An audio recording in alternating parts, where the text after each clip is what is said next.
So in this Apple Notes tutorial video, I am going to be showing you guys how to format text as body font here on the Apple Notes application. So the first thing you have to do is obviously open up Apple Notes. Once that is done, I'm going to show you a bunch of different examples here. So I'll do title right here.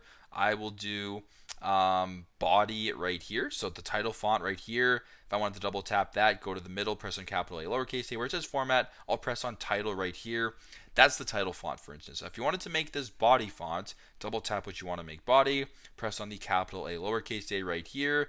Then where it says format, actually body is defaulted here, but if it's just, subheading, for instance, right here, you can go to body right here, and then press on X, and now you have your body font, which is probably your regular font, here in your Notes application. So super simple, super straightforward, but that is how to format text as body font here on Apple Notes. Thanks again for watching, and I hope this video helps.